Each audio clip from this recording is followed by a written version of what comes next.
Hello, Abigail. How are you? I'm doing great. How are you? Thanks for doing this. Appreciate it. Thanks so much for having me on. Irreversible damage, the transgender craze seducing our daughters.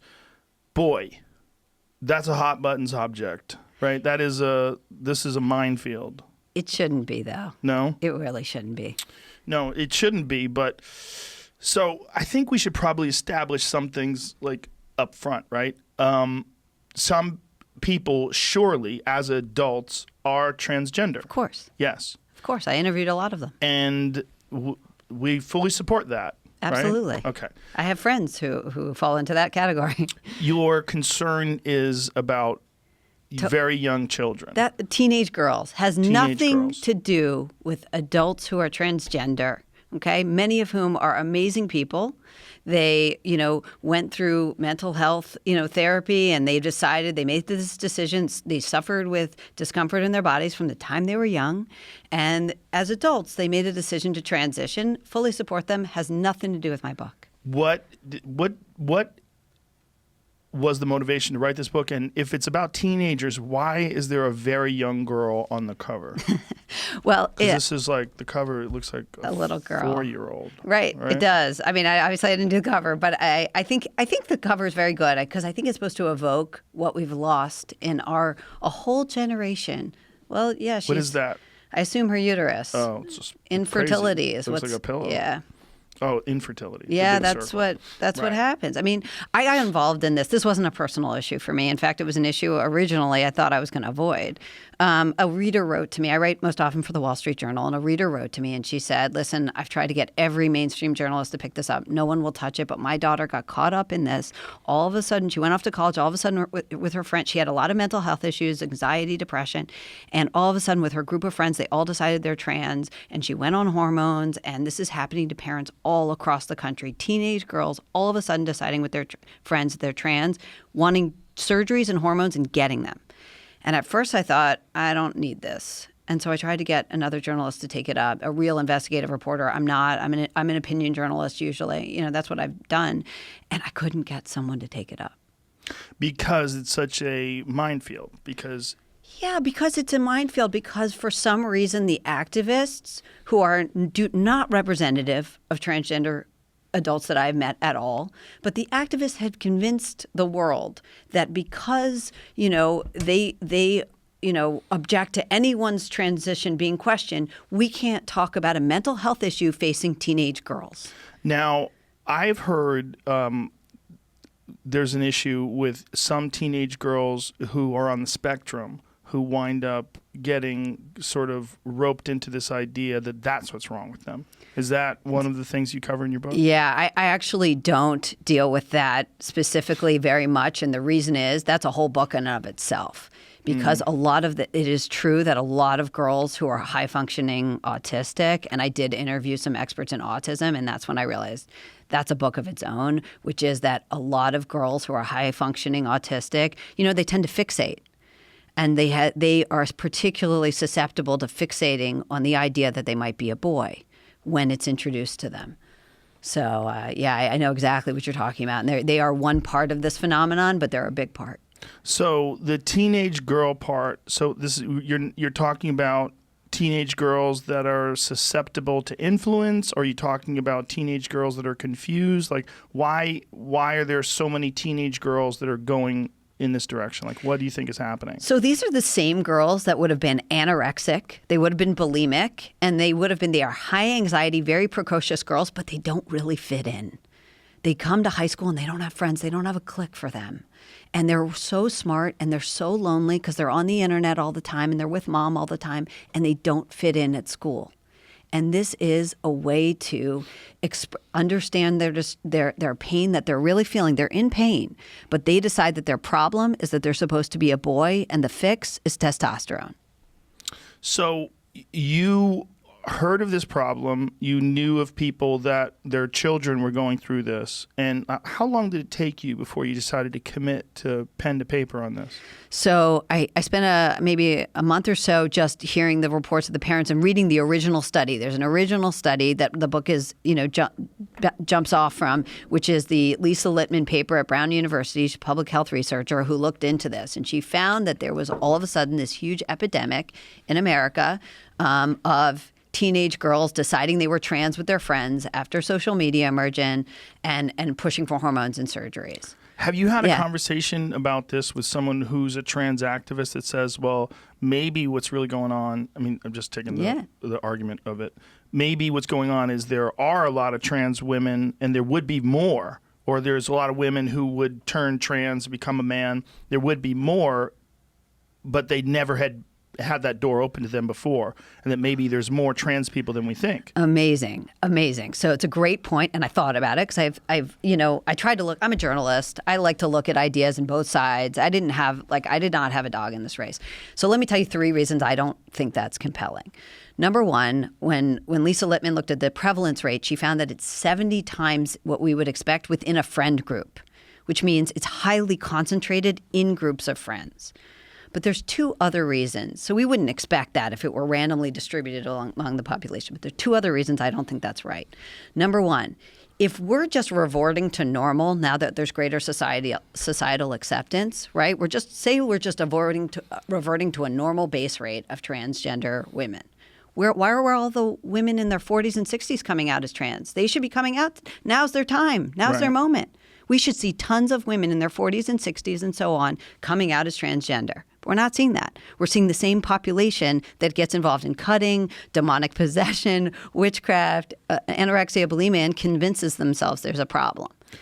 And there's one last reason, is that suicide rates are going up.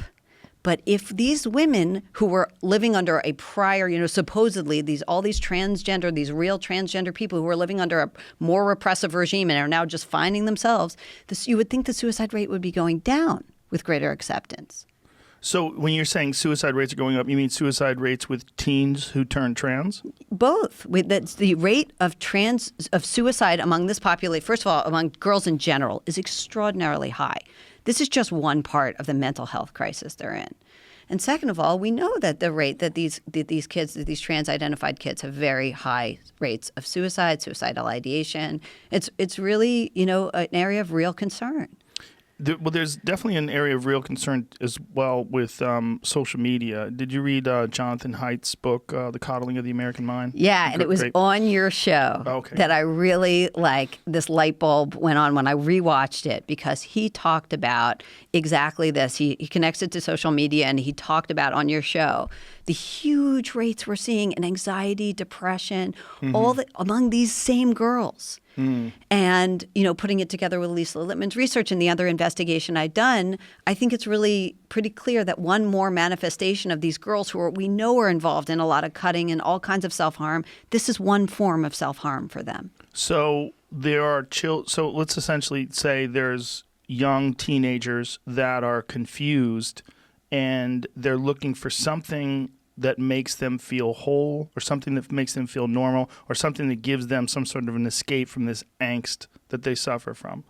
And you're thinking that turning trans is one of those pathways that they gravitate towards, but it might not necessarily be a good idea for them. Yeah, that's exactly right. If these girls were transitioning to boys and they were living great lives and their mental health was great, like it is for so many transgender adults, I wouldn't have written this book. That's a great story. But is it great for so many transgender adults? Because even in transgender adults, the suicide rate's very high. There's no question, and that's a separate issue. But I do think that I agree. I think that I personally believe that there are transgender adults who've been helped by transition. Sure. But these girls are not being helped by transition. Just universally? I think as a population, yeah. I mean, that's what Lisa Littman's study showed, but also through my investigation, I interview a lot of parents. I also interview transgender youth, and they'll tell you their anxiety is a mess, their depression's a mess.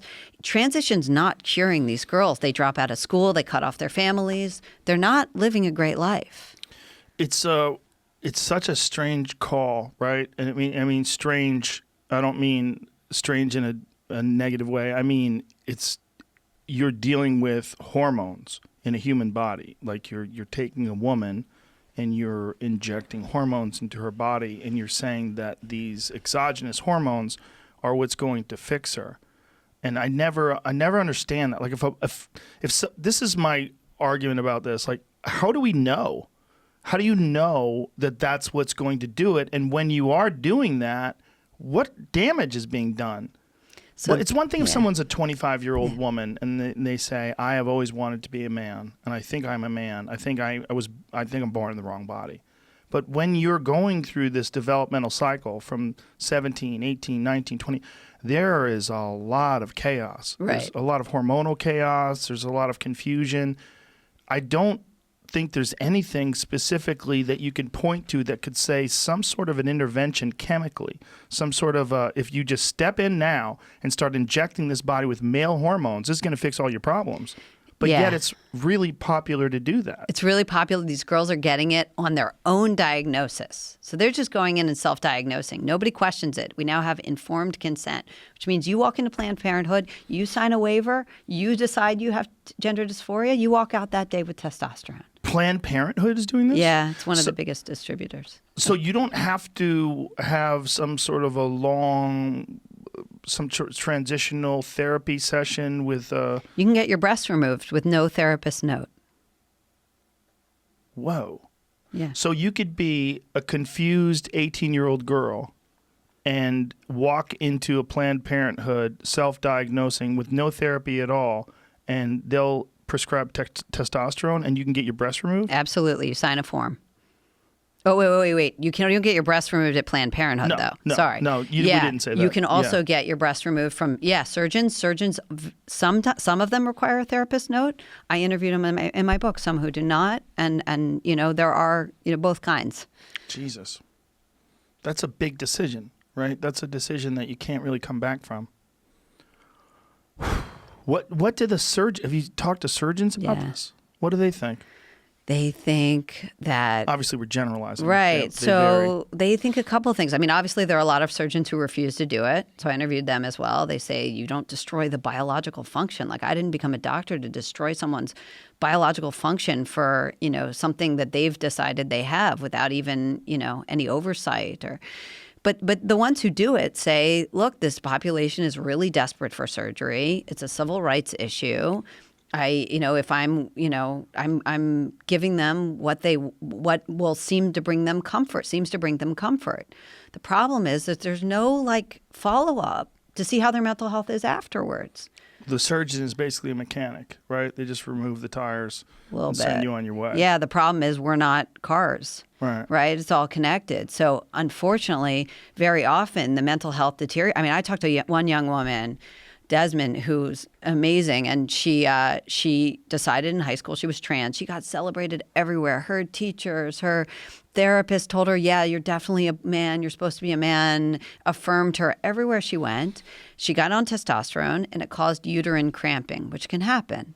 It's one of the many bad side effects of testosterone. She had to have a hysterectomy. So at 21, she wakes up with a hysterectomy, and she realized this whole thing had been a giant mistake. Her mental health had not improved at all, and this was a huge mistake and path she had gone on, and all of a sudden she didn't know what to do. There was no one cheering her on anymore.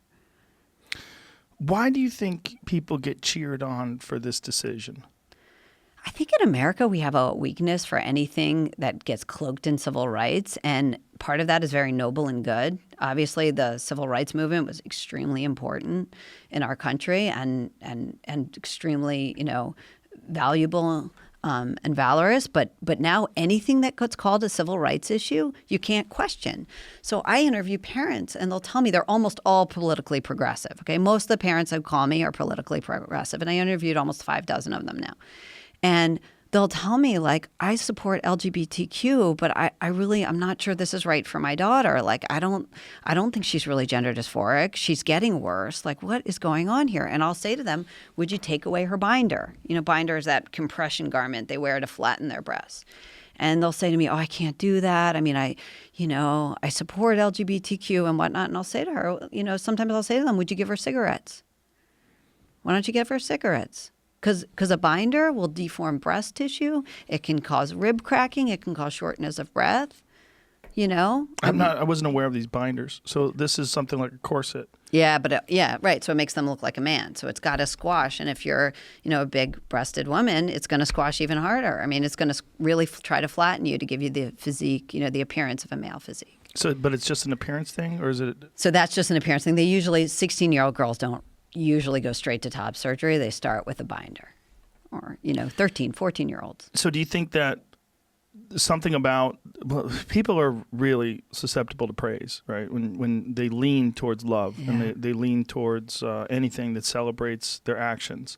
It's real common. I mean, you see it with artists, and sometimes for the worst, right? We see it with comedians, which is my general area of expertise when it comes to this. You see sometimes a comic will do something, particularly online, and then they get sort of celebrated for that, and then they start doing a lot of it, and it seems disingenuous and weird, but they're like fishing for love. Yeah. And you see it with social media, in particular. Absolutely. With people. I mean, this is a lot of what happens with social justice warriors and online virtue signaling, right? They're trying to get this reaction from people. So if someone comes out as trans and everyone celebrates, if perhaps they're a little confused and they come out as trans and no one says anything, and then they're just they have to sit and think about it for themselves, that's one way.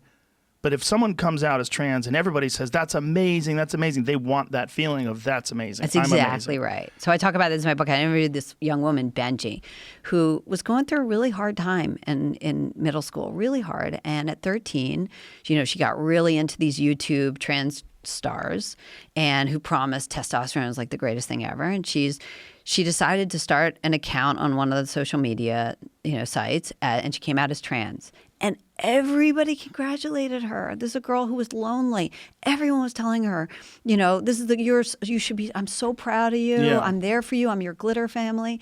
And a lot of them were adults. And lo and behold, she waits till, all of a sudden they start asking for things like pictures. Right. And I talked to transgender adults. I interviewed this trans woman, Crystal, in my book, who was, very, very nice. I interview her, and she made the decision as an adult to transition. And she said to me, it was a biological man, now a woman.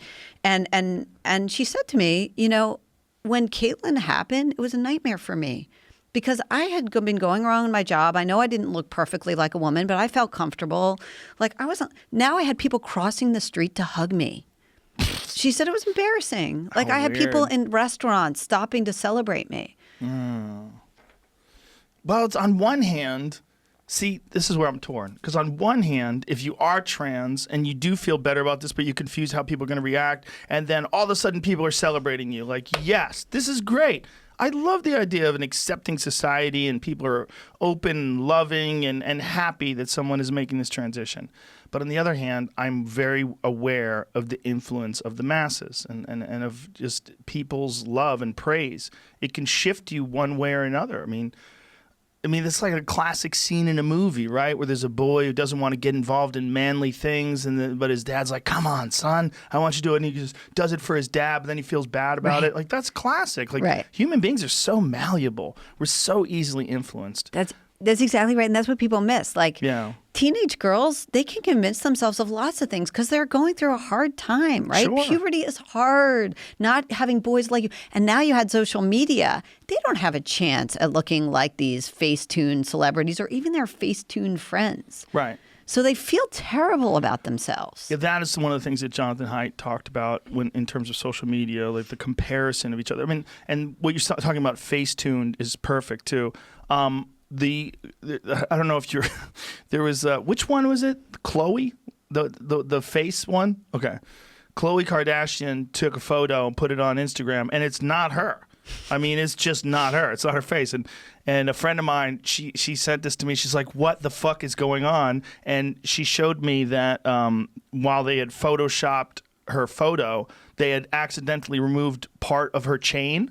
So she had a chain on, like a thin chain. She had the pendant, but the right side of the chain is missing because they had these wacky photo filters and they reshaped her face. And it's like, it's not her. Right. Like, so if you're a kid and you look like Chloe, what she used to look like, is kind of a little bit awkward. You think you're ugly. Yeah. And then all of a sudden she looks like someone who's an anime character, like the perfect woman, you know, in terms of like society's beauty standards, and that's not even really what she looks like. So if you're a kid and you're looking at yourself in the mirror and you're looking at this picture of her, you're like, fuck, what do I have to do? Right. Like, how do I look like that? Why do I look like this? I hate myself. That's exactly what happens. Girls in your class put Facetune photos up. Yeah. So you sit there and you're like, I'm not as pretty. Oh my God, she's got 10 times the number of friends likes that I have or whatever. And I love that expression, Facetuned. I've never heard that before. It's like auto-tune for your voice, right? Exactly. Facetune. Yeah, it's that comparison thing is so strange. It's really weird that people do that. These filters that they use, and it's very strange. I mean, look at Lana Del Rey, right? She came out with she came out with an audiobook last week, and she wanted to celebrate it on social media. She posted a picture. And the first comment on it is, "You look fat." So young girls see that, and they think they don't have a chance. This is one of the most streamed female recording artists ever, right? Beautiful woman. You look fat as the first comment. Well, that's a troll, right? She's not fat. Is Lana Del Rey, did she get fat? No, she's not fat, but Did I'm she just get a little saying, heavy? I don't know. I haven't kept up on her weight. Let me see what Lana Del Rey looks like. Let me see that picture.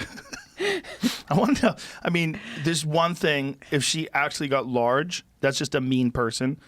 But if she didn't, that's a troll. Right, but teenage girls don't evaluate it that way. I understand that. So you know what I mean? They should not be online. They should not be? Yeah. They should not be on social media. No, there's a lot of them who should not be on social media. I mean, not even just teenage, like well into womanhood. I know women that like read things and they'll ruin their whole day. Like it'll wake them up in the middle of the night. Yeah. It's not good. No. And it's these faceless, nameless people that are saying these mean things that aren't even accurate, but for whatever reason they resonate. Yeah, women have always been like really empathetic creatures. They like care about what their friends think. They care about what other people think. Some of them. We're making massive generalizations here about trans people, about doctors. Look, I know. No, but here's why I say that.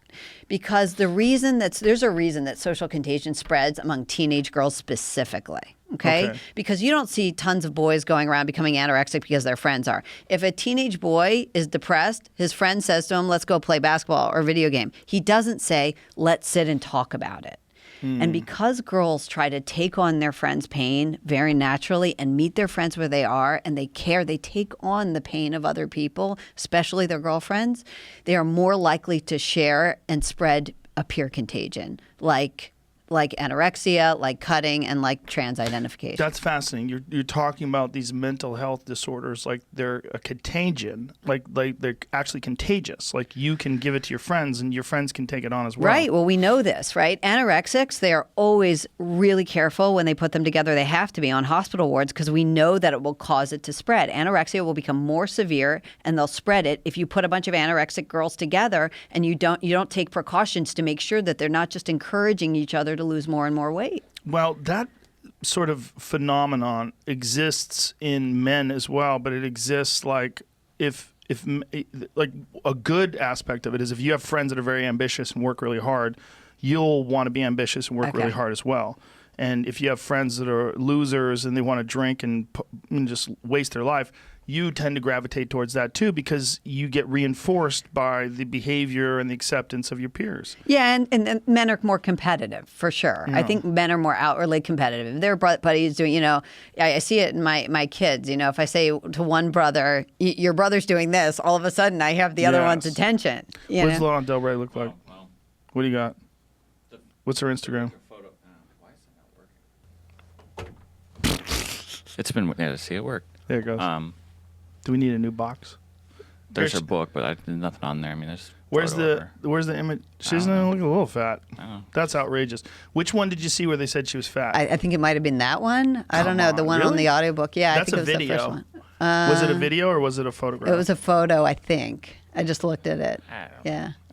That's long. It was last week, I think. Oh, well, or earlier see, this week. Anybody who said, okay, let me just stop right there. Anybody who said that's fat is a troll. Right. That's just a guy probably who's an asshole. Well, it was You a look woman. I fat. think it looked like it was a woman posting, Really? actually, because I was curious about that. But If I was going to be a troll, I'd pretend to be a woman and just be the meanest woman ever and just go on these women's pages and make them feel bad.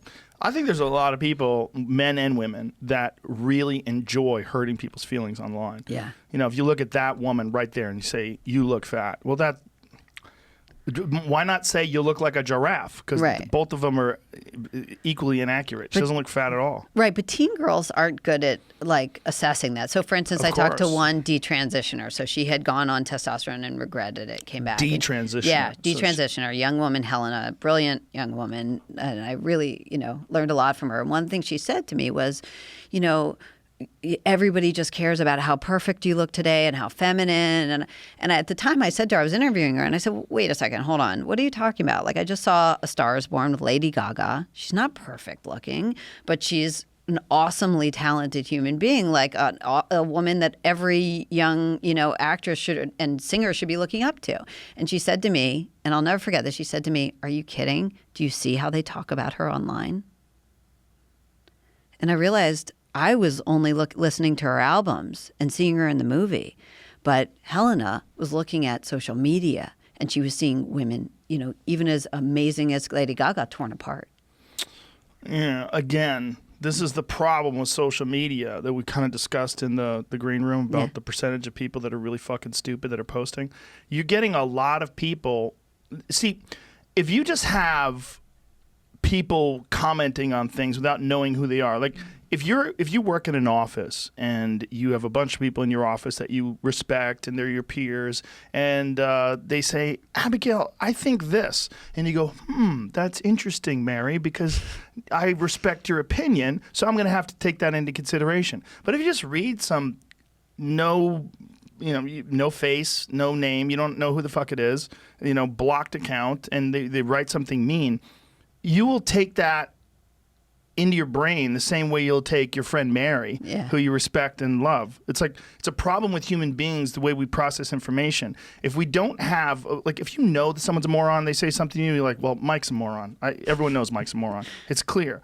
But when you just read something in text, your text looks just like some idiot's text. Right. You're using the same font. It comes off of an iPhone, just like him. And it's hard to tell. It's hard to differentiate. And when people are doing it specifically just to be mean, it can be very, very confusing. And it just highlights the really poor quality of discourse that you get when you're, reading comments and you're dealing with social media and YouTube comments and Twitter and all that stuff. Like, it's just a really bad way to communicate with people. And most of the people that are saying shitty things would not say those shitty things if they were right in front of you. That's exactly right. And I think one of the things that makes it even worse is because somebody makes a mean comment to you. Okay, maybe it bothers you, maybe it doesn't, right? But it's not in front of, 1,000 of your friends. Now it's in front of 1,000 of your friends. That's humiliating. Yes. Yeah. Wow, you just amplified that. Yes. Yeah. Well, we're not designed for this. Yeah. We really aren't. It was someone like me. I mean, I have pretty thick skin, but I'm not designed for it. So I don't read it. I just don't read it. I post things and I run away. It's like some people can just sit in there and try to soak up all the hate and turn people around. Like I've heard people say, oh, they say mean things to me, but I say nice things back, and they say, hey, I was only kidding. I'm like, why waste your time? Like, what are you doing? You gonna proselytize? You gonna fix people? What are you doing? Like, you're engaging in one of the worst forms of communication we have available to us. Anonymous human beings that just post their opinions. Let their opinions be their opinions. I don't have any power over people's opinions. Let them have their opinions. It's hard not to. I mean, I personally, hard. I think it's really hard. Like, somebody's post something about you on Facebook or Twitter or whatever. Everybody's seeing that. Yeah. You just got called a name in front of 1,000 people. Yeah. Way more depending on which, forum it's on, whatever. It's really hard to just ignore it now. Well, it's really hard, and it's particularly hard if you're young and developing. Right. It's really hard if you're a 50-year-old man. But if you're a 17-year-old girl and you're in this awkward time in your life, it can be really devastating. Yeah. But that's why they shouldn't be on it. Yeah. It's fucking bad for them. It's bad for everybody. I agree, but I tell parents, if you can, don't introduce social media and get them off it. Well, the problem is their friends are on right. it. One of my daughters who's 12, her friend has an Instagram page. Wow. She's like, I want an Instagram page. I'm like, you are out of your mind. Like, you don't want that. Right. You think you want that. You don't want that. Your friend doesn't even want that. Right. Let's check in with her in 3 years when she's going crazy. Right. Like, it's not good. Right. So we can now pinpoint, right, a lot of mental health issues, especially for teenage girls, right to social media. Yeah, and again, The Coddling of the American Mind is a fantastic book that covers that. And, it's not just girls, it's boys, it's humans, it's adults, it's grown women, it's grown men. It's a really bad way to communicate with each other, and it's a bad way to exchange ideas. And now they're watching these influencers, which is another thing. Yeah. You have these trans influencers, and they promise these girls that if they just go on T, everything will get better. And the problem... Why do you think they do that? Okay. So why do they... A couple reasons. So one is testosterone has certain good effects. So it delivers a euphoria, and it suppresses anxiety. And anxiety is one of their biggest problems. So they go on it, and they feel great. And they can't wait to tell their friends. It makes their period go away, and it redistributes fat. So now these girls feel like, I just beat puberty. I feel amazing. I want to tell everybody how great I feel. And they are brave all of a sudden. They're braver and socially bolder. The problem is, of course, what they don't like to talk about online is all the really dangerous stuff that comes with testosterone too. Like it leads to heart infertility, like risk of cardiovascular attack, heart attack, risk of heart attack goes way up. There's, body hair, facial hair. But don't they want that? So I think the body hair, facial hair part? For now, but it's permanent. A lot of body hair is permanent? It can be. But what about when trans women, when a man transitions to a woman, don't they lose a lot of their body hair? So they lose some of it, but some of them are, everybody's different, but some of them are stuck with a 5 o'clock shadow for life. How does a kid know whether they are someone who's being easily influenced and someone who is giving in to this anxiety, and you are a part of the way you're describing a contagion amongst your friends, versus someone who's genuinely trans, like someone who genuinely is born in the wrong body? So we have a 100-year diagnostic history of gender dysphoria. We know what it is. It's not guesswork. We know that it has, in this whole history, it typically presents in early childhood, ages 2 to 4 is when we see it starting, and it was overwhelmingly boys. Little boys who say, no, mommy, I'm not a boy, I'm a girl. Call me a girl. Only want to play with other girls. Only want to play with girl toys. And sometimes they hate their sexual organ. Sometimes, it's a severe, persistent, insistent, consistent feeling. And then a lot of them would grow out of it, and some of them wouldn't, and they would become what we used to call transsexuals. Now we're seeing an explosion of young women, suddenly deciding they're trans with their friends, and they are doing it in friend groups. They'll have a whole friend group of trans kids. They are, doing it after social media emerged. And transgender adults never did it because of social media, and it certainly never won them friends. So what about women that were trans? Like you say, predominantly it's boys who wanted to be girls. Right. But what about girls who wanted to be boys? So that existed too, and that also typically began in early childhood. And most of these kids, if left alone, would outgrow it. So gender dysphoria is something that most kids, even if they experience the real thing, will outgrow, and some won't. Yeah, I was reading an article about gender dysphoria. They were talking about it. First of all, even saying gender dysphoria, I think, is hate speech now. I don't think you're supposed to. It's in the DSM. I know. Is the whole DSM hate speech? Yes, everything. You're hate speech. Okay. But you know what I mean? Like everything's hate speech because people they've gone so wacky. But they were talking about there was a study done on men who experienced gender dysphoria at a young age and then transitioned to become gay, and just became gay. Just were gay, and they realized like this was just a part of their process, and they're happy as a gay man, and they didn't transition. So that's very typical. Most Yeah. of these kids would emerge as homosexual adults. That's the thing, is just like, if we're cool with people being trans, and we are, obviously, I mean, especially adults, why, why is it better? Do we like this idea that if you just leave them alone, they become gay men? Or would we, I mean, how many of them would be trans if they were encouraged in that direction? How many are they happier this way or that way? Like, this is a very human problem. Yeah. And by human problem, I mean there's not really a good answer. Human problems are slippery problems, where it's like particularly you're talking about young people. We're hijacking their development. You're deciding, okay, have you made a decision? You know what you're going to do forever? All right, we're going to jump in now, and we're going to stop your reproductive cycle. Right. We're going to jump in now and introduce hormones that were never in your body. Yeah. And we're going to, well, they're a little bit, tiny amounts. We're going to jack it up through the roof like fucking Hulk Hogan. Right. And you're going to be a different person now. And I hope you can make this decision at 17 that will affect the rest of your life. I hope you're mentally capable of doing that. And that's a tall order. It's a tall order, and there's no medical oversight right now. There's Right. I mean, we have no idea what long-term testosterone use does to a female's body at 10 to 40 times what her body would normally have. Okay? We don't know.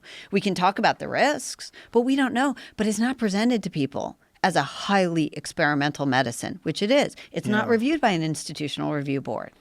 They make it sound like it's something you can just sign a waiver for and no big deal. Why is that? Why is there no review? Why is there no oversight? Why is this so free and loose? I mean, is it a sign? Is it a good sign that we're like more progressive now, more open-minded, but because of that, things have gotten a little slippery in terms of what we celebrate and what we should rationally step back and objectively analyze and say, hey, is this really the right way to handle this? I think one of the things that happened was in 2012, WPATH, which is the Transgender Health, organization, worldwide organization, changed to an informed consent model, saying that people should be able to get the drugs they want or claim to need based on their own recognizance. You sign a form, you're aware of the risk, and then you get it.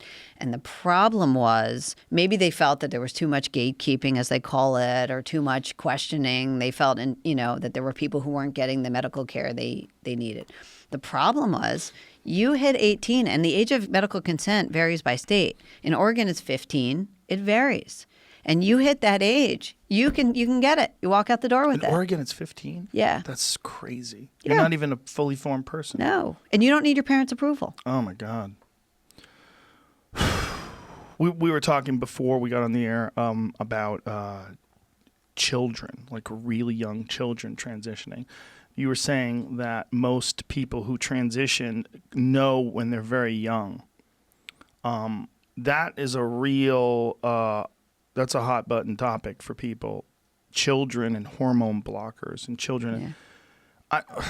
What I keep going to is, if you are a woman and you know you're a woman, why do you need to get these hormones injected into your body? Why can't you just be a woman? I'll call you a woman. Like, what are we doing with all these hormones? Like, why are we imagine you're a person who says, I need to transition to be a woman, and I know that I need a chemical that I've never had in my body before. And if I get that chemical injected, then I'm going to be happy. Right. And if I get surgery, then I'm going to be happy. This is what I'm supposed to be. Right. So the big problem with this is that you're making all the decisions that normally a doctor would make. And you're doing it at 15. Right. In any other area of medicine, a doctor makes that. They say, hold on, I know you think you need, whatever, an opioid, but just relax. Let's see what you're, that's... effectively what facilitated the opioid crisis. Doctors just handing over the prescription pad. And we're seeing that right now with anybody who claims to have gender dysphoria. They get it. They self-diagnose. They say, no, I know it's my problem.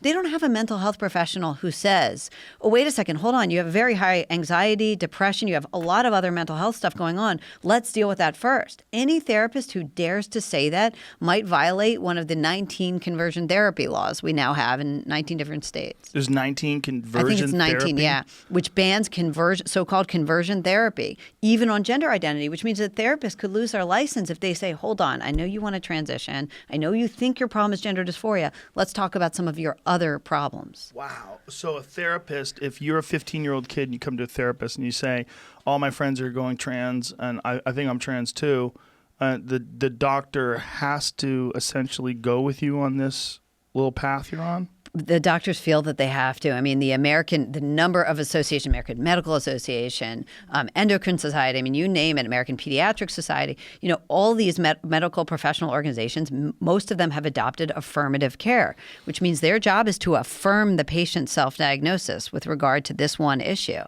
I mean, it's turning doctors into, life coaches, right? How much time have we been doing this for? How long is the time period when this really started to escalate? The last decade. We've seen it fly across the West. I mean, it's in Canada, UK, Scandinavia. We're seeing numbers across the West. All of a sudden, it's teenage girls. It's the very same girls who spread every other, contemporary hysteria or every other hysteria. Boy, it makes you feel like there's a lot of lawsuits coming. I wouldn't be surprised. I mean, these girls are getting these things so easily, and they're 15, they're 16, they're 17, they're 18. How many did you interview when you were doing this book? So I conducted almost 200 interviews. So how many teenage girls, or specifically, I actually don't know. I interviewed a lot of people, and a bunch of adolescent girls as well. And more than 10, more than 20? Yeah, more than 10, but I don't know. Okay. I have spreadsheets for this stuff. Did you interview ones that were happy with the transition? Yeah. I did. Still very young, but I interviewed influencers, and I interviewed parents, and I interviewed adolescent girls, and some of these girls have stayed with their transition and claim to be happy. Maybe they are, some of them, but the problem is if you find out objective things about their lives, right? Are you still in school, or did you drop out, or did you cut off your family, or did you not? Do you have friends? What's your social life like? What's your job? Do you have a regular job? Very often the picture is a dark one. It's not a good one. Isn't that just the case with a lot of people in general, though? I mean, especially people that have the kind of problems that they have to begin with, and they make this gigantic decision. Right. The question is, did this decision of transitioning help or hurt? Right. And where would they be if they didn't? You were talking about them before, saying they were already in a dark place. They're already awkward. Right. Teenagers, the kind of girls who cut themselves, kind of girls who are prone to anorexia and witchcraft. This is, you're dealing with someone who doesn't have a rosy future already.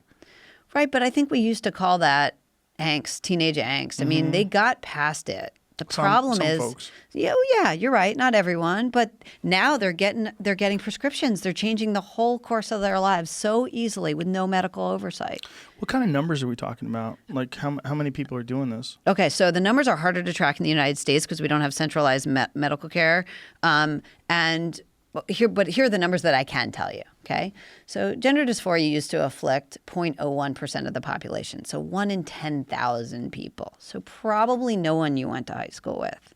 But today, we already know that 2% of high school students are identifying as transgender. And 2% of high school students, you're talking about 1.1 million teenage, high school kids in America. 2%? 2%. And when did this happen? And most of them are girls, yeah. Really? Most of them are girls? Most of them are girls. Really? Well, I mean, we can just look at the number of gender surgeries. And we see that between 2016 and 2017, the number of gender surgeries for biological females quadrupled. So we know they are the biggest and fastest growing population. Wow. That's a stunning number. 2%, you go from 0.1% of the whole population. To 2% of high schoolers. And the vast majority of them are teenage girls. Yeah. What is the majority? Like, what are we talking about? 80%? Like, what is the number? I don't know. But we have most to of look them are at teenage for More every teenage indication. girls. I mean, we know that. I can give you a bunch of other statistics. One of the reasons it's hard to know exactly how many, aside from the fact that we don't have a centralized control of this, is because you don't need an actual diagnosis of gender dysphoria to get testosterone. So you just go in and get it. You So don't need the diagnosis. In England, where you have a centralized medical care and there you do need a diagnosis, they know that the numbers for adolescent girls are up over 4,000%. Holy shit. Yeah. So you knew all this stuff before you wrote the book. This was all the numbers that...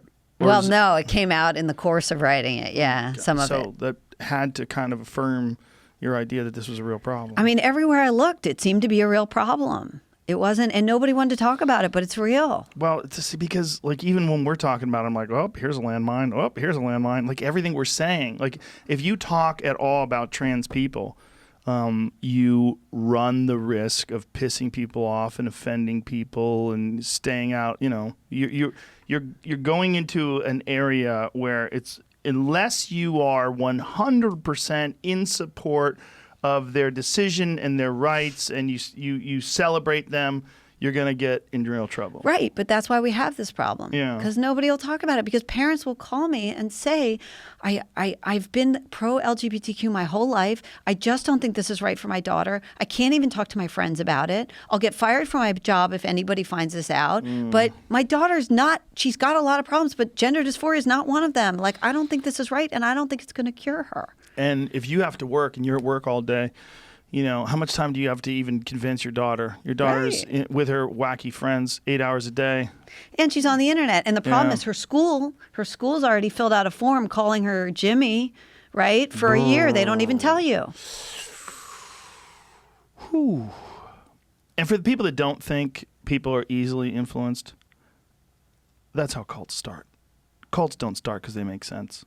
Cults start because people want to belong, you know? And the idea that there's not a difference between someone who's willing to join some crazy radical cult to belong versus any other sort of social movement. That's a lot of what people do. I mean, you're seeing it now with a lot of our society. There's paths that people go on to where they see other people doing it, and they see a lot of people getting celebrated, and so they go down that path. And you know, this really is a lot of the foundation of the social media influencer. I mean, one of the reasons why they're doing that is because they see other people do it, and they get this sort of positive reaction from it, and then they wind up saying, oh, well, this is the path that I'm going to go on. To make the jump from that sort of thinking and behavior to changing your gender is where people hesitate. They're like, is she right about this? Is this woman a bigot? Like, who are you? Right. Who are you, and why did you write this book? And what has the reaction been? What's the negative reaction been from people who are trans? So, you know, I get a lot of positive reaction, to be honest. Parents from all over the country writing to me and be like, thank you so much. No one will talk about this. Let's talk about transgender reaction. The best reaction I get from transgender people is, that has nothing to do with me. And I would say, I agree with you. This has nothing to do with a normal transgender person's experience. They didn't come up with this online. But do some activists attack me? Yeah. You know, biological men who are trans activists believe that we should not be able to have a conversation about the mental health of teenage girls, and they're shutting it down. Yeah. Why are we letting that happen? Like, who's letting that happen, and what are the repercussions of them fighting against this? Is it what you were talking about before, where these therapists, if they in any way suggest that this is not a good idea for the kid, they can lose their license? Right. Everybody. I mean, I get so many doctors will contact me like we live in the Soviet Union.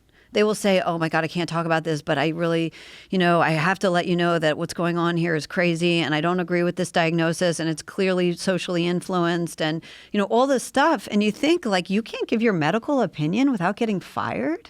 That's not good. Yeah. This is dangerous, but one of the things that I see is when women or trans women, when a male transitions to being a woman and then enters into women's spaces, they do so with the aggressiveness of a male. And this is something that a lot of women have been very upset about, particularly TERFs, you know, trans, exclusionary, radical feminists. They have a real hard time with biological males talking about feminist issues and shutting down discussion about whether or not trans people are women, whether or not they should be in these spaces, whether or not they should be in these conversations. And they do so with a very aggressive. Yeah, very aggressive. And I just want to say, I've interviewed a lot of transgender adults. And let me tell you, they're not out there to make women uncomfortable. The ones I interview are They want to be not. happy. They want to be happy. They want to be left alone. It's great. Like, they're wonderful people. These activists are a little crazy. You know, people who will push into a locker room, insist on showering where you've got a bunch of, and this happened, I wrote about in Palm Springs, a girls, water polo high school team showed up to shower in their locker room, and there's a full man showering in the shower, and the girls got scared, got uncomfortable, and he announces he's a woman, he's entitled. Yeah, and you can have a penis and be a woman, which is also okay. Like, you're not even going to make the commitment. Like, if you're going to be in a shower with a woman, Jesus Christ. Like, saying you're a woman and having a penis and being in a shower with a bunch of women, I mean, we got to come up with some sort of a way of protecting young girls from people who are doing things like that, where you shouldn't have to see a naked man in a shower if you're a biological female and, you're 15 years old and you think you're showering with your team and a male comes in. Right. But this male says that they're a woman, and you have to take them at their word. Well, you're a woman. I mean, do we need trans bathrooms? I mean, what do we need? I mean, how does that work? It's a good question. I mean, you can't even, nobody's standing up for these girls, right? So few people are saying, hold on, like, you can't. They are rewriting in the state of Connecticut. Okay, the biological boys are allowed in to outcompete girls. They are mediocre boy runners, and they're winning the trophies. They are setting records in Connecticut. They are literally erasing tremendous girl athletes' records in the state of Connecticut. And they don't have to do anything in terms of transition. They just have to say they identify as woman. Right, which is crazy. It's not like they have to be on estrogen therapy for multiple years. Some of them are, but you know what? The effects of testosterone on the body during puberty on a male's body are profound, right? Yeah. I mean, I know you talk about this, like fast twitch muscle fiber, muscle mass, bone density. They have bigger hearts, men, bigger lungs, but more oxygenated blood. The differential is profound. Yeah, it is profound, and it's interesting that if you discuss this, you're a bigot. It's really weird, and it's this denial of reality that it's not like you don't want someone to be happy, but for someone to say that it's fair for a biological male to compete against biological females, that's crazy. And when you have this conversation with people, I always say, okay, well, do you think men should be able to join women's teams? No. Well, then what are we doing? Right. Well, what are we doing? Should men be able to compete against women? No. Okay, so biological males that identify as women should be able to compete against women. Is that what you're saying? Because they're still males. Like, when do you make the transition? Like, when is it? Do you have to? And then people will point to outliers. Well, there's some women that have more testosterone naturally, and okay, but those are very rare. And when one of those gets in your division and you're a woman and she happens to also be a woman and she has naturally more testosterone, well, I guess you're fucked. But that's just nature. I mean, that's also like, if you're my size and you want to play basketball against LeBron James, you're fucked too. Competition's not necessarily all that fair when it comes to just human bodies. Like, some people are just genetically gifted and some people are not. But we make a distinction for a reason. The biological distinction between males and females. It's because men are overwhelmingly stronger, faster, have larger hearts, more oxygen capacity, bigger bones. There's so many factors. Different shape of the hips. Right. There's a lot. Look at Allison Felix, right? The world's fastest woman, right? This amazing U.S. Olympian, right? So she ran the 400 meter in, I think, 49.26 seconds. Unbelievable time. She has more Olympic gold medals than Usain Bolt, okay? Amazing athlete. In 2018, 300 boys in high school in America could beat her. That's nuts. Mm-hmm. Yeah. It's unfortunate because outside of athletic competition, I would like them to be recognized as a full woman. I would like that. I would love it if everybody just treated them like they're a woman and respected them with their new name or whatever they want to do. But when you get involved in athletic competition, where I took a lot of heat was when it was about mixed martial arts, where there was a mixed martial arts fighter who transitioned, and there was just a story written about it the other day. It was a ridiculous story saying that the science protesting it is junk science, which is horse shit. And this person was a male for 30 years, became a woman for 2, and started beating the fuck out of women without telling them that she had been a male most of her life. And people were so, that was where I really realized, that's when I first started to realize that there's some crazy psychological connection to this. There's like the arguments that people have, these progressive arguments, they're saying these things not necessarily because they've objectively, rationally dissected this problem and looked at it in terms of pros and cons and what's really happening. No, they looked at it from an ideological standpoint, in a very rigid one. Like, if you want to be accepted by progressive people, that is a woman, always a woman. Like, this was back when I used to talk to people on Twitter, but I had this one conversation with this woman, and she said that she was always a woman. And I said, no, she was a man for 30 years. And she goes, no, she was always a woman. I said, even when she got a woman pregnant and had a baby? She goes, yes, even then. I'm like, well, we're done.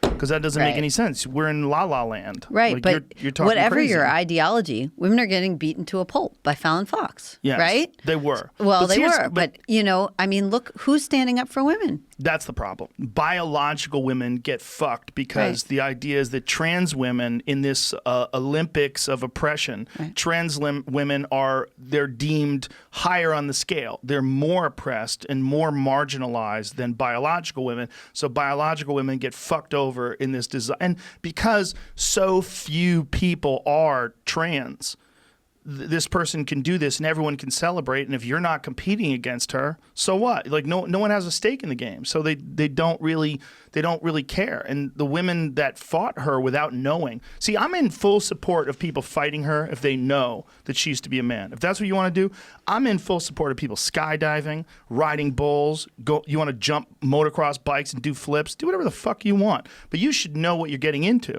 You know, if you show up to go on a pony ride and someone puts you on a bull, that's not good. You should know that you're about to get on a bull. If you think you're going to fight a biological female, it turns out to be a man who was a man for 30 years and then transitioned to be a female and has been on natural male hormones all throughout puberty, all through his life, and then becomes a she, and now you're going to fight her and they're not going to tell you? That's crazy. Look at Martina Navratilova. She got canceled, right? Yes. She lost her sponsorship for saying it's not fair for biological men to compete with women in sports. Well, what sponsorship was it? Athlete Ally. Well, who the fuck is Athlete Ally? I don't know. They're an LGBTQ. Imagine. Right? First of all, how do all those things get lumped together? Right. You know, well, Douglas Murray has a great book about this, The Madness of Crowds, and I'm in the middle of it right now. One of the things that he points out is like, generally, the idea of lesbians and gay men being together is kind of ridiculous. They're so different. Yeah. Because gay men are like, lesbians think of gay men as being like Peter Pan, like they're never going to grow up, they don't have to, and lesbians, he's like, it's like different things. They don't necessarily pal around together. Yeah, I interviewed a lot of lesbians for the book who have really taught me a lot about just how beaten down they are in the broader culture today. Because, you know, their groups get infiltrated. They have these underground social groups now. I've heard this from many lesbians across the country. They have underground. And the reason they need these vetting processes for their social groups is trans activists will try to come in insisting they're lesbians. Yeah, and that's what I'm talking about. Men that become women, they retain some of the characteristics that make men gross. And part of that is being aggressive and competitive and wanting to dominate spaces. And this is some of the things that a lot of these TERFs have had a problem with. And this is why they became trans exclusionary radical feminists, because they felt like these biological males were entering into their spaces with that sort of male energy.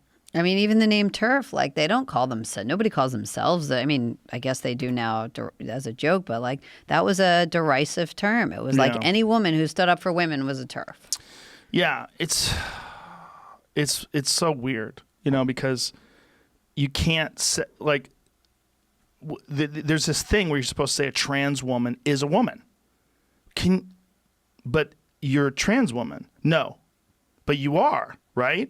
you're a trans woman, but you're a woman. Like there's a Right. weird game we're playing. Yeah, and it's new. I mean, Yes. you know, what they used to call transsexuals in prior eras, they never said they were always, they don't lie about their biology, right? They're very open about, the ones I have interviewed many, and they're very open about their biology. They say, yeah, I grew up as a boy. I'm most comfortable presenting as a girl. They don't pretend that history didn't exist. Well, this is all because of social media, and it's all because if you don't toe that line, you will experience attacks.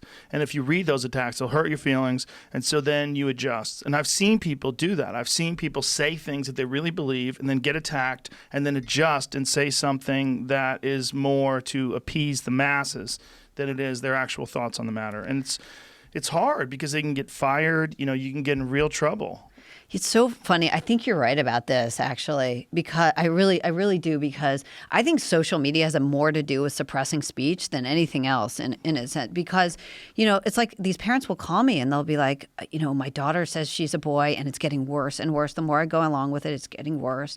And I'll say why don't you, you know, tell her whatever, you know, they don't want to go along with it, and why don't you take away her binder? Why don't you, you know, what would happen if you did this? I'll ask, you know, and they'll sort of say, I can't do that. And what they're afraid of, to some extent, is aside from alienating their daughter, they're afraid of social media, right? Yeah. I mean, everybody's always watching. They're afraid of the mob. They're afraid of the mob. Yeah, and also you're not going to get a lot of support from other people that aren't being attacked by the mob. If you get attacked by the mob, here's what's interesting. Very few people will come to your aid because they're worried about being attacked by the mob too. They'll sit back, and even if they love you, they'll hope you survive the attack, but they won't jump into the fray. And sometimes I have to say to parents, listen, this has nothing to do with LGBTQ rights, okay? No. If you see your daughter's in harm, if you think she's not doing well, you're a parent. Right. You don't have to make a policy statement, okay? You can still support every kind of civil rights issue about, you know, LGBTQ rights or whatever. This has nothing to do with it. You think your daughter's in harm's way, you can protect her. That's your job as a parent. Well, it's also we're denying the nuances of psychology. Yeah. That people are malleable, and there's a lot going on there. There's a lot. I mean, people are not binary. It's not 1 or a 0. You're a this or a that. You're happy or you're not, and this is going to fix it. We just need to inject you and slice off your boobs. It's not. Right. That's not human. You know, we vary so wildly that I think for someone to look at a teenager and come to this conclusion that you, in fact, would be happier, that should be an arduous process where you're presented with all sorts of opposing information. It's almost like you should be at a debate. Like it should be there should be pros and cons presented. There should be, you know, it should be something where you're looking at all life. Like your future will be radically different if you take path A versus path B. Right. So that's how medicine is discussed at other types of medicine at medical conferences, right? Yes. They have a new drug out for cholesterol, and there's a conference, and everyone discusses the risks and benefits and what are the harms and what is the % chance that this could hurt. You know, everybody is open in discussing it. And whenever I talk to doctors who, you know, work around this issue, maybe they're an endocrinologist or whatever, they will tell me that when they attend medical conferences and transgender medicine comes up, it is a purely celebration festival. Nobody's discussing risks. Nobody's talking openly about them. They can't. Yeah, it's so hard because I've met female to male trans people, like we were talking about Buck Angel before the show, who's great. Yeah. I love him. He's a nice guy. He's really interview him in the interesting book, to talk to. I had him on the podcast, and that makes sense. Like he always knew that he should have been a male, and he feels way better. And when you're around him, like you get it. Like Totally. And he doesn't look. He didn't do this to win friends. No, he didn't not do at this all. because of social media immersion, right? No YouTube star convinced Buck Angel. Okay, he stands up to all of them all the time. Yeah, that is also the thing, right? And he uses the term biological that they don't like. Right. You know, he uses biological female, biological male. Because he uses lives in that term. reality. He Yeah. doesn't pretend that he was always biologically male. He's like. Have you, like, as you're examining this, have you gone back and forth on this? Have you had like opinions that you abandoned, or Yeah. How so? So I'll tell you one. The one that I think I really struggled with, or that surprised me big time, was people always try to get me to say it's child abuse to put your kid on puberty blockers and whatnot. It's child abuse. The parents are committing child abuse, and I don't say that, and I don't say that for a reason, because I've interviewed the parents. And once you interview parents of kids that, parents who have transitioned their kids, you start talking to them and you realize that they thought they were doing what was right for their kid. They were really scared. They didn't know. Like, they're very concerned. I mean, they're worried. And they've been encouraged by mental health professionals who should have been looking out for the child, that if you don't do this, your child could kill herself or himself, And that's terrifying. And sometimes I'll bring up the risks with them and they won't have heard about them. I'll say, but, just checking with you, what about the long term, maybe you're foreclosing orgasm. Like, if your kid goes through all this and goes on the, that to testosterone and then goes, gets the surgeries, because they never went through normal puberty, they may never experience orgasm. What about that? And they'll never have heard of that. Or, we're putting so many capacities at risk. Well, there's a real problem with the way people are willing to discuss things, that they're not willing to in any way address the negative aspects of transitioning. And one of the things about hormone blockers that drove me mad was they were trying to say that you could put a child on hormone blockers, and if the child changed their mind, there would be no problem whatsoever. Right. Well, they've reversed that. They've reversed that in England. In England, they've reversed it. Reversed it in America, too. They were very recently, there was something that got released where they were saying, well, this is absolutely not true. Well, this is something that people have said over and over again, progressive people in particular. Right. It's totally neutral intervention. That's what they've said. Yeah, let me relieve you of any of the stress about this, because we know that there'll be no problem at all. You can transition right back. But you can't. That's not true. It'll affect your development. That's 100%. right. And hormones shower the brain, and they don't just there's right. I've talked to a lot of experts, but I've also talked to parents who were never told about this. And so I don't blame them. Like, But then if you're a parent, like, how do you know whether your kid is in this contagion, as you put it, or your kid is actually trans? Like, how do you know? And how would anyone know? How would the person that's transitioning themselves, how would they know? Right. So there's symptoms in the DSM that have evolved: persistent, consistent, insistent, severe discomfort. And a 2-year-old and 4-year-old doesn't keep his feelings to himself. If he hates being a boy, insists that he's really a girl, is punching his penis and whatever, it's not something parents aren't going to know. But isn't that a generalization? Because people vary widely in the way they deal with things that bother them. Right. So I think that the DSM is a list of generalizations about different mental health disorders and different afflictions, psychological afflictions. That, when you're talking about a boy hating their penis and the way they react, they'll let you know. Not everybody lets you know when they're in agony or in pain or... Kids, preschool age kids are pretty, in a typical family where there's not, been abuse or mistrust or whatever, kids pretty much announce, in my experience, announce almost everything. I mean, they're really open. I hate this. Whatever. It's not the kind of thing a parent won't know. But do you think that kids should be on hormone blockers? I don't. I have never. Look, I'm a journalist, so I talk to everybody, and I explore every side of every issue, and I think that hormone blockers are really significant interventions. They can be dangerous. We don't fully have a handle on the long-term effects. But am I someone who believes they should be totally banned? I have never said that. I've never taken that position, because a lot of psychologists that I really respect haven't said that. A lot of doctors that I respect haven't said that there's no one they could help. Could you imagine that those doctors and psychologists would be in fear of expressing that they don't think it's a good idea, the same way you were discussing? Therapists will secretly talk to you about the problems of them expressing themselves honestly. Right. I mean, this is how I see it. Like, say there's one kid who could be helped by puberty blockers. I explored a lot of these issues with a lot of people until, psychologists I respect, people who've been very open on a lot of this stuff, until they tell me there's no children who could ever be helped by puberty blockers. I'm not someone who will come out in favor of banning. I understand. But that begs the question, how would one know whether your kid is the kid that could be beneficial, could benefit from puberty blockers versus one who you really should just let become an adult and go through all the various changes that children go through? Remember that most kids outgrow this.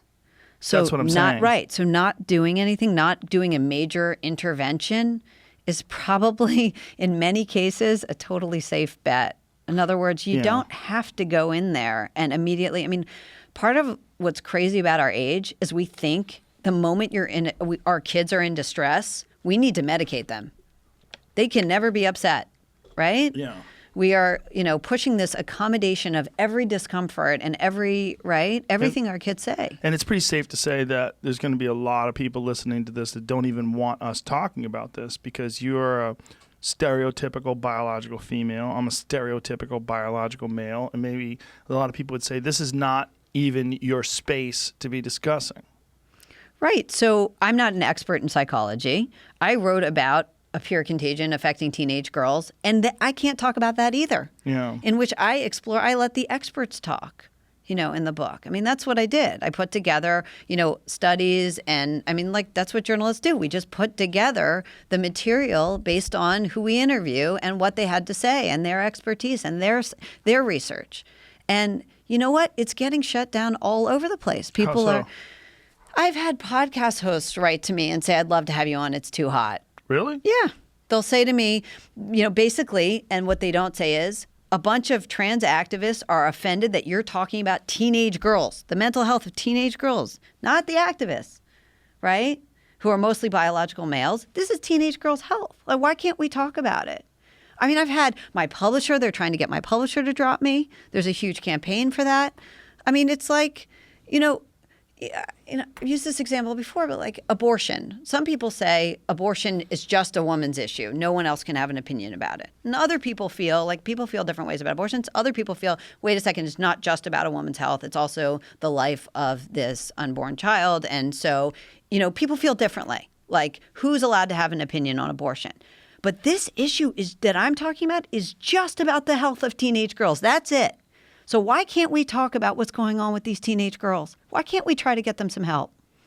I agree with you, but we're in 2020. Yeah. People are going bonkers. I know. And that's really what this is you have identified something that's a real concern when you're talking about the percentage. When you said 2% of all these kids are identifying as trans in high school as opposed to 0.1% where it used to be. So it used to be 1 in 10,000. Right. Now it's 2 out of 100.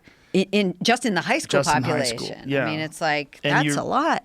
And objectively, the way you're describing that particular time period in a child's development, it is fraught with peril. Right. Right? There's so much going on in a girl's life as she's transitioning from being a kid to being a woman and going through all the hormones and all the Puberty is society hard. and Yeah.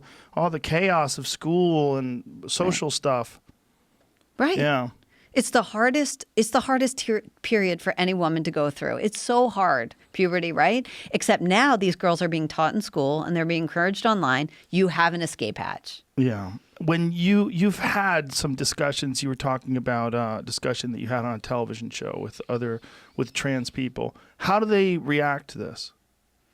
Oh, so I haven't been on The one with the so there I was just talking about sports. Yeah. That was not. I don't think the Didn't reaction go so was well. good. No. That was just sports, and I didn't even know they were going to be on with it. a trans athlete who's Two trans athletes. Yeah. And what were their thoughts? They should be allowed to break world records. I guess something like that. They should be able to compete with women. Yeah. Yeah. How did the host handle it? I think he was a little nervous. I mean, nobody wants fights. Like, we're having trouble just having normal conversations today. It's crazy. Yeah. Except on your show. Well, some other people out there too, Yeah. but yeah. Well, because there is backlash. Right. But again, the ones who are getting fucked over are biological women, and I just think that's crazy. I don't understand why people are willing to kowtow to the mob like that. And girls are noticing. No. Girls know that they have fallen in regard and fallen in status in the broader culture. They know it. They know that they can't speak up if they don't think it's fair that a mediocre boy athlete just beat them in a race and took the title. Yeah. They know that's not fair. They know they shouldn't have to walk, that nobody's protecting them from that, full man in their shower in the locker room. Nobody's speaking up on their behalf. They know it. They feel it. Yeah. And so they don't think womanhood is such a great thing right now. Well, some organizations are recognizing that it's an issue. Powerlifting, they're starting to ban biological males from competing in women's divisions of powerlifting because they've literally blown the roof off what world records used to be. Wow. I didn't know that. Oh, it's crazy. Yeah. I mean, there's one who was winning these world records, and you looked at her, and you're like, what in the fuck are you even talking about? That is nonsense. They can probably bench twice or something, right? Well, we're talking about squats and cleans and presses and Olympic lifts, which are particularly, these are really difficult to do anyway. Right. And to achieve the type of numbers that these trans women are achieving, they're world record numbers. Right. Because they've never had a woman do that before because they really weren't born women. Right. So think about how many female athletes you're eliminating. You're not just taking the trophy. Right. Exactly. You're eliminating everyone. Yeah. You're saying that Venus and Serena Williams never existed. Exactly. Yeah. Yeah, it is. It's a very strange thing, and it's one of the byproducts of being progressive and open-minded and caring and loving. Like we want these people to find their truth and be themselves, and we want them to do that, but not at the expense of biological women. You know, it shouldn't be that way. And we're talking about athletics. If you're talking about athletics, you're talking about physical human bodies, and they are different. They're different between men and women. And anybody who says they're not, let me introduce you to a few people, because I know a lot of men that are freaks. And if you tell me you know a woman that looks like that, like, get the fuck out of here. Like Yoel Romero, who is one of the top UFC fighters. If that guy decided that he was going to be a woman and transitioned to being a woman, you only gave him 2 years or whatever, you would deal with the most spectacular woman athlete the world has ever known by far, because he's a freak, because he's a freak as a male. You know, and there's that line, that spectrum. When you get into male physicality, when you get into strength, pure energy, the ability to lift things, the difference between men and women is so vast. Just grip strength. Just the average male's grip strength in comparison to an elite female athlete's grip strength. Average male is much more strength. And just average guy who barely does anything. That's right. And think about like what the heroes for these young girls. I mean, I grew up in the era of like worshiping like Martina and Chris Evert and tennis. I played tennis, and you really look up to these women. I mean, they're so strong, they're so fast. And what if all of a sudden, not only did you never get to hear about Chris Evert because she was beaten long ago by a biological man, now you have a man who says he's a woman who's now, well, how many girls are lining up to be just like him? I don't know. Yeah. The Martina Navratilova thing is where it just shows you how fucking crazy everybody's gotten. Right. To say that she's anti-LGBT, like what? Yep. She's literally the spokeswoman. Yeah. I mean, literally, like she was out before anybody. Right. I mean, we're dealing with a really insane byproduct of these times where people are dealing with social media, organized groups of people who attack people for having divergent opinions. And this need that people have to be loved and not have people attack them. So they'll alter their stance on things in order to appease the mob, in order to, align themselves with the progressive groupthink. And it's real weird. Yeah, it's a big problem, and we're seeing whole populations. I mean, this is why this problem with teenage girls got out of hand. Well, it's just, the sports thing is one thing. Yeah. This seems to be a bigger problem than the sports thing. I mean, when you're dealing with the sports thing, what is the numbers? It's not that great. It's not a lot of people. Right. It's not yet a lot. It's enough that it's concerning. And if it was your child that got screwed over, if your kid was going for a basketball scholarship and all of a sudden a biological male was on her team, I don't know if you know the story about the 50-year-old biological male who transitioned, went to high school, played college basketball, and then transitioned to being a woman, and then went back to school as a woman and was in his 50s and playing women's college basketball. Gosh. I think he was 6'5". He was enormous. I mean, see if you can find that story. 50-year-old, he was more than 50, and then playing college basketball, competing. Wow. Now imagine if your daughter is playing college basketball, looking to get a scholarship. Right. She keeps getting stuffed by this gigantic former dude right. who is now on her college basketball team at 50 years old. Right. This is women's rights that are disappearing. We're rolling them back, right? I mean, that when Title IX came in, right, that gave scholarships to young women who worked so hard, who were so talented. These are young women we should be so proud of, and their achievements are being erased right now. And you're right; it's not yet a widespread social problem, right? You figure, oh wow, LOL. wow. Like, come on, I understand that you want to be a woman. I get it. I'll change the name I call you, but listen, man, or ma'am. You can't do this. You can't do this. This is not fair. Yeah. Okay. And think about all the girls who don't bother going out for the team. Right. They see that and they're like, fuck. Or right. a girl who would compete for that position. Forget and she it. Can't get it. Yeah. They give up. I mean, that's just rational to give up. Male body. Yeah. That, you know. They're going to get hurt. They don't want to get hurt. Exactly. When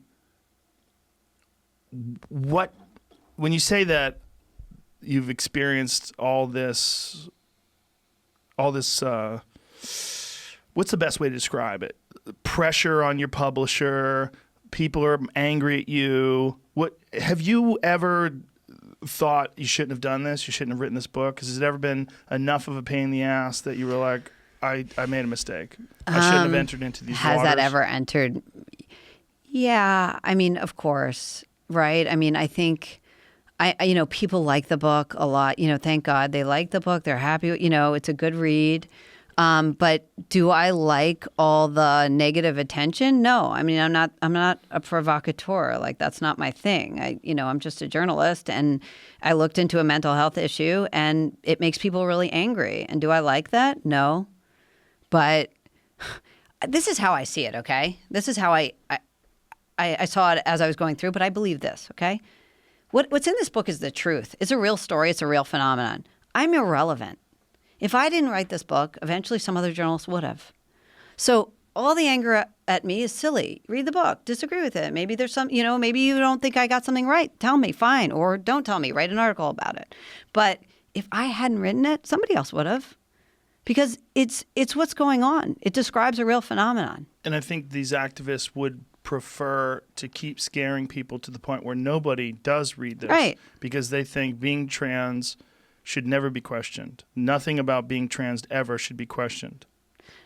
Right, which is crazy because, you know what? This has nothing to do with the activists. It doesn't. Like, teenage girls are in crisis. They really are. And their experience has nothing to do with, what, activists are going through. And we should be able to investigate it and see if they're getting the mental health they need, these teenage girls. And that's all it does. And that just shouldn't be controversial. Yeah, and if this book reaches one parent that can reach one child and show them this book and explain to them that there's something going on that can influence you physically, mentally, psychologically, you could be very confused and you could think that this is the path towards happiness and cause yourself irreparable damage and still not be happy. I get calls every day from parents. So I got a call just this week. I got tons of calls, literally every day. How got do a call you get your this number? week. So I leave my messages open on Twitter in case they need to get, there are great resources out there. Fourth Wave Now, Parents of ROGD Kids, there are great resources, but sometimes they don't know about them. Because, all these resources need vetting processes now because the activists attack them. So they'll call me. I got a call from a woman this week, and she was sobbing because parents usually cry when they're on the phone because it's about their kid. And you know what she said to me? She said, I feel there's a progressive woman in a progressive city in America, totally not religious, And she's sobbing, and she said to me, I can't believe my daughter started down this road, and I can't believe I get the benefit because of other parents who went through this who were brave enough to talk. I'm so grateful to them. Is there a way that I can do something for them? And I just thought, wow. That's heavy. Yeah. What an incredible woman. Like, what an amazing, that's who I get calls from. Yeah, and it seems like that's really the only way these people that are going through this with their children are ever going to get any light at the end of the tunnel is to see that some people have already done this and to learn from the mistakes of the past and to learn from the problems that these kids have encountered upon transitioning, and that this group think model, this contagion, as you describe it, does happen to kids. It happens with cutting. It happens with even suicide pacts. It happens with a lot of weird stuff that Right. kids, particularly kids that feel like they're outcasts and they're depressed. It's a real problem. Yeah, there's a great book on this. There are a bunch of really great books, but one of them, Lee Daniel Kravitz wrote this book, Strange Contagion, about these suicides that went through a community in Palo Alto. So all of a sudden, like, there were a bunch of suicides at one high school. And what's happening is kids are imitating each other. And then, they get this idea, like you said, they're open to suggestion. They feel unhappy. And now they know several other kids who committed suicide. Maybe I should kill myself. I just failed chemistry or whatever. Yeah. And it becomes a thing in their minds that's always an option. And that's what transition has become. It's an out. It's one of the first things. I mean, I think about cutting, right? So I grew up a 1978 baby. So I'm 42. So cutting, I missed cutting. That didn't exist, okay, when I was a teenager. But I thought when I heard about it, because I heard about it from just kids younger than me. I used to, I would come back from college or whatever, hear about all this cutting. And I used to think like, wow, I'm glad I didn't know about that. I was neurotic. I was high anxiety. Maybe I would have done that. Nobody told me about cutting as like an option. But kids who are looking for a way to manifest their distress, they look to the culture and they look to their friends. Yeah. What could be done different in terms of some education or programs or some sort of psychological help in groups of kids to let kids know in school? Like we address all these different aspects of a child's development, like mathematics and English and history, but we spend very little time addressing the one thing that is probably most important, is how they interface with the world, psychology, and what's wrong, what's going on inside of them, and knowing what's going on inside of them, and giving them some tools to navigate life. This is not something that gets taught in school, strangely, and this is one of the reasons why they go looking for it afterwards. People, they're constantly looking for motivation and self-help people and books, and trying to find some tools. So I think that's a brilliant idea. I mean, I never considered teaching kids about psychology. I never encountered psychology until I was in college, and I think that's an amazing idea. The problem is that these kids are getting indoctrinated instead of exploring a topic. They're getting indoctrinated in gender ideology. California, it starts in kindergarten. This is a mandated part of the curriculum you can't opt out of. What are they saying? So, it varies by class, obviously, but they explore. They have to introduce the gender stereotypes, and then they explore genders in various classrooms. This goes on in California as part of the framework. There's a whole curriculum, and there are books they supply, and they explore. What is a girl? What is a girl body, and what is, they explore the gender unicorn or the genderbread person, and they teach them that, your genitalia does not mean that you're necessarily a boy. You might be something else. You might be gender nonconforming. You might be non-binary. These kids all know these terms. They know, they have every option. And the problem with that is then they hit 11 and they start to develop, or they hit a hard time. Their parents divorce, they move, whatever, things get hard, and these options leap to mind. Oh my God, I heard about this. I might be a boy.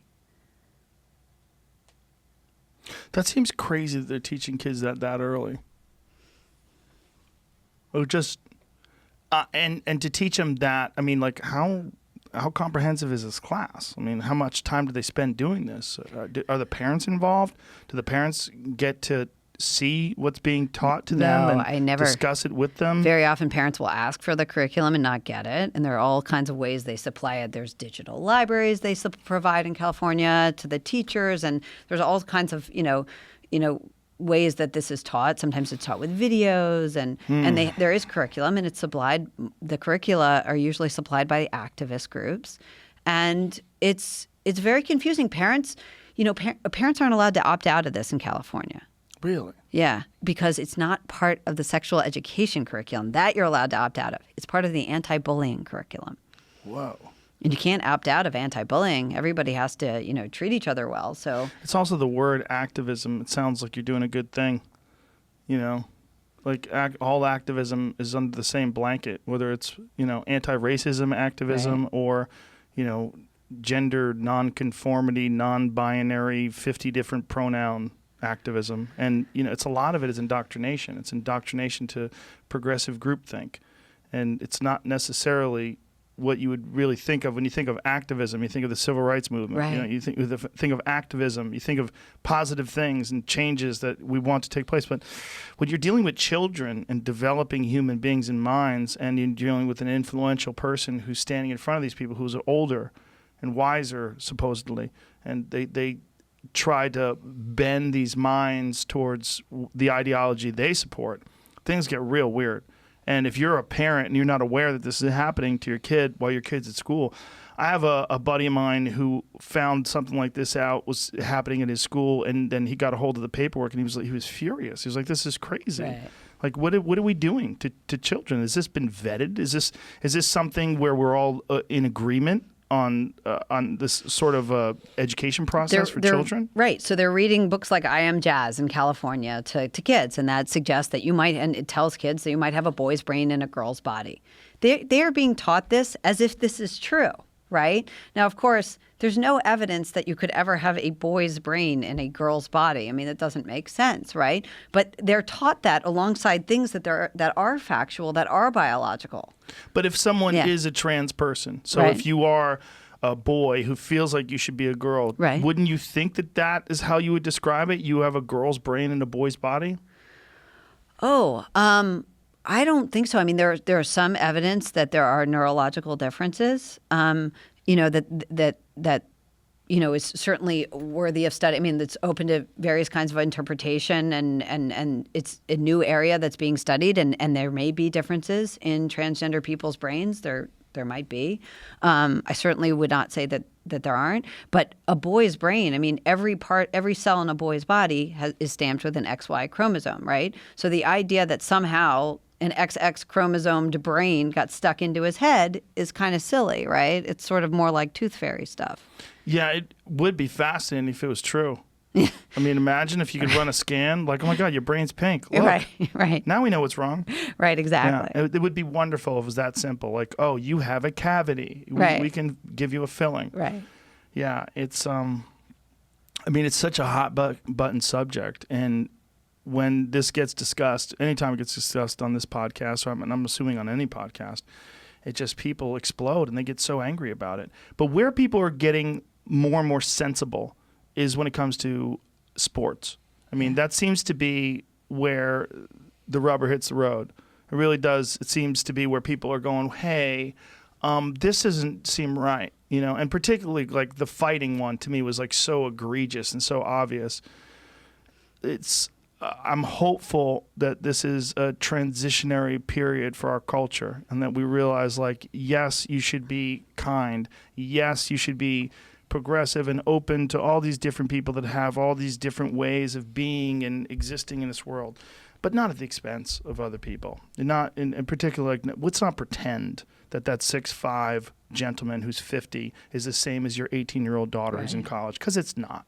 Right. We're playing games. We're playing weird ideological games. Right. And we are. Yeah. And I think sports is, you're totally right. I mean, Americans are very proud of their female athletes. Yes. We have been for decades and decades. And now you're telling them that none of them would exist today, could exist because, we'd let biological men take away their trophies. I mean, sports is about bodies. It's not about identification. Nobody asks you how do you identify before you run a race. Yeah. It's just about bodies. It is, and it's real clear that they're very different, which is why we have men's divisions and women's divisions. What is it like for teenage boys? Did you look into that at all? Do they have similar sort of issues with transitioning? Yeah, so teenage boys is a harder case because I think for a few reasons. Are there boys whose moms will call me and say, oh my God, this happened to my son and it does not look like real gender dysphoria. He never had it. It came all of a sudden because of some trauma or some crisis, or it was suggested to him by a therapist right after his dad died, or some story like that, okay? And I didn't focus on the boys, and I didn't do it for a really important reason, but I think it's worthy of explanation and exploration. I didn't focus on the boys because with the girls it's clear. Because we have known for 100 years that there's this thing called gender dysphoria, and it overwhelmingly afflicts males, And now, out of nowhere, across America and across the West, the predominant demographic is not even is teenage girls with no childhood history. We know that's not typical gender dysphoria. So then the question is, what is it, right? But with boys, it's more complicated because there have always been these boys, these males, who have had real gender dysphoria. So I think a lot more research has to be done in that area.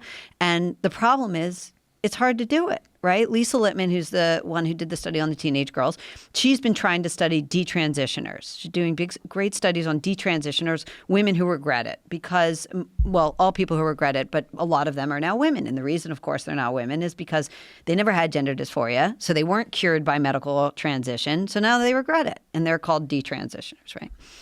And she's already had her study undermined because a bunch of people, trans activists on social media, said, everyone come and validate the study, essentially. And they all did. So they falsified her results, right? Because they ruined the results. The study had to be scrapped, and now she's trying to redo it. How did they falsify her results? Well, they took the survey. They were able to skew the results, right? And she saw on social media they were directing people to take the study to mess up the results. So now we have a population, detransitioners, that we need to study, we need to learn from, and you can't, right? It's hard. And that's cancel culture right there. That's shutting down medical study that will help us understand more about, gender transition and more about, gender dysphoria. And also this population of teenage girls, and it's hard to even study them. Yeah, I was looking at a discussion about, there was a particular website that was dealing with male to female transitioners who then went back to being male again. And they were furious at this page and furious at these people for expressing their story. And I was like, I was looking at this and I was thinking to myself, it's so strange that you're looking at, when you're talking about someone who transitions, you're talking about a very small percentage of the population that is a male that feels they should be a female to begin with.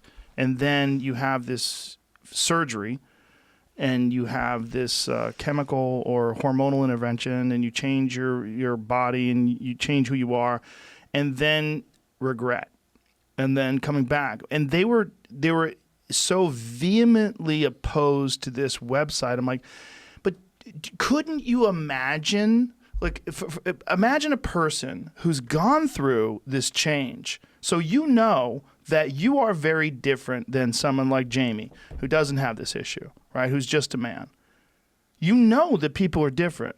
So why would you think that there's no way anybody could go through that and have regret? Right. Because people vary so much, but they were so in opposition to these people's stories, and they were saying that essentially these people, what they're putting this website out was hate speech, and this is promoting anti-trans feelings and thinking, and because their line is that detransitioners don't exist, or they're so marginal we shouldn't even discuss it. Exactly. Except that when somebody, a scientist in good faith, tries to study it, they try to invalidate her results. So we're trying to figure out how big a problem is regret. Right? And it's hard to know. I mean, she's redoing the study, but it's hard to know. And what you just said is exactly right. Yeah. People have different experiences. Okay, this does not invalidate your experience. Exactly. And that's the problem. And I guess they would point to someone who's anti-trans would point to that website and go, see these anecdotal stories of people that transitioned, that had a horrible time of it and hated it and went back. This is everyone. And the other people just in denial. Right. Well, that's stupid. Yeah, it is stupid. It is stupid. It denies nuance. Right. And also differentiate. We know that there are different causes of the same kind of symptoms, right? I use the example in my book. I mean, osteoarthritis and rheumatoid arthritis, apparently one of the experts I talked to, Ray Blanchard, gave the example of they both cause swollen fingers. Okay. So you've got two types of people who say they're transgender. One who's genuinely suffering gender dysphoria and always has since childhood, and another who discovered it on the internet with her friends. So now we're supposed to pretend those are the exact same conditions, and we're not supposed to look at them or explore them or figure out what's the difference?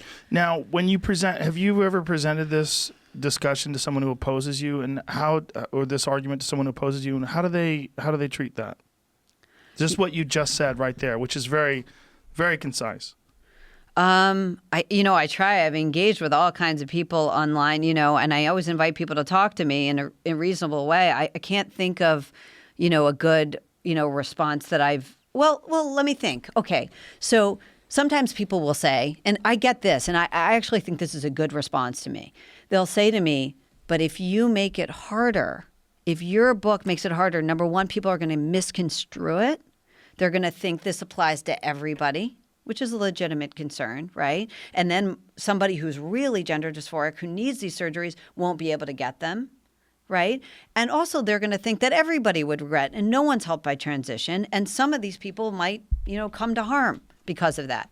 I think that's a legitimate response, right? And it's not compelling to me, because my attitude is, let's discuss it all. Yes. Let's investigate this. Right. Let's talk to more experts. Let's get more science here and figure out what's going on. And by the resistance to your book and the resistance to these conversations, we realize that people are not looking at this objectively.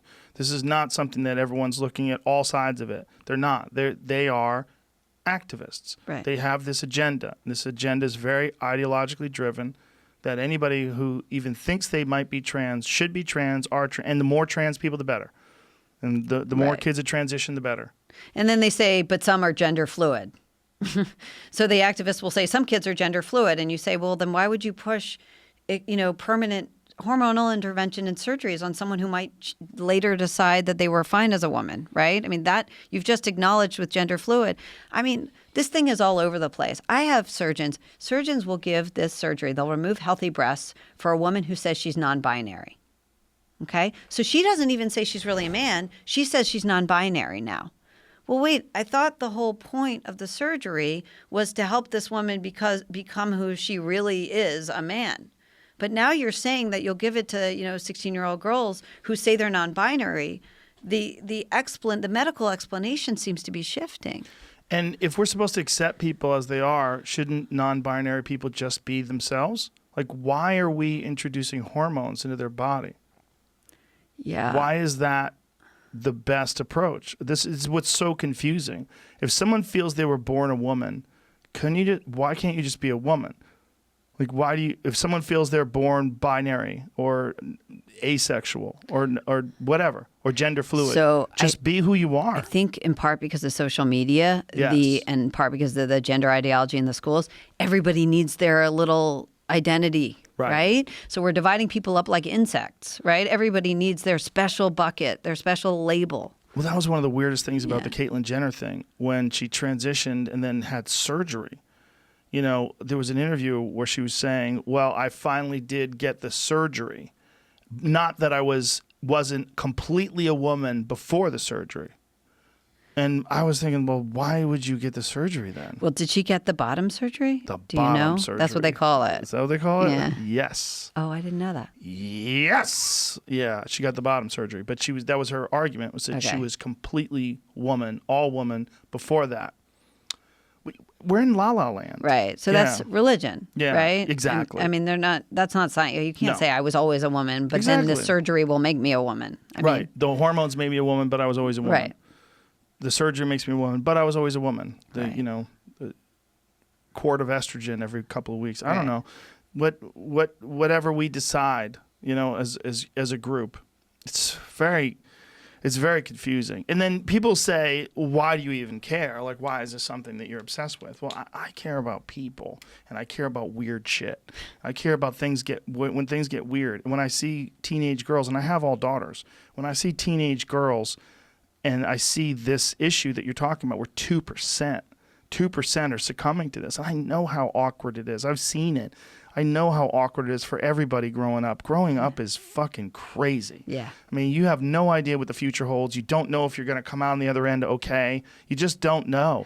That's exactly right. And adults have forgotten. They've started treating these kids like prophets. It's like the moment they say they're trans, it's like, oh, everyone stop what you're doing. Forget that she's 13 years old. Listen to the prophet. Whatever she says about herself must be correct. That is a great way to put it. Because, when I was 13, I was a fucking moron. And thank God I never had an idea to change my gender when I was 13. Right. I'm hoping that over time people realize you can be both open-minded and progressive and kind, and also aware of the pitfalls of a very real problem. Yeah. And that's what this seems to be. It seems to be a very real problem that, again, I gravitate towards things people shy away from. So people shying away from this, I'm like, why?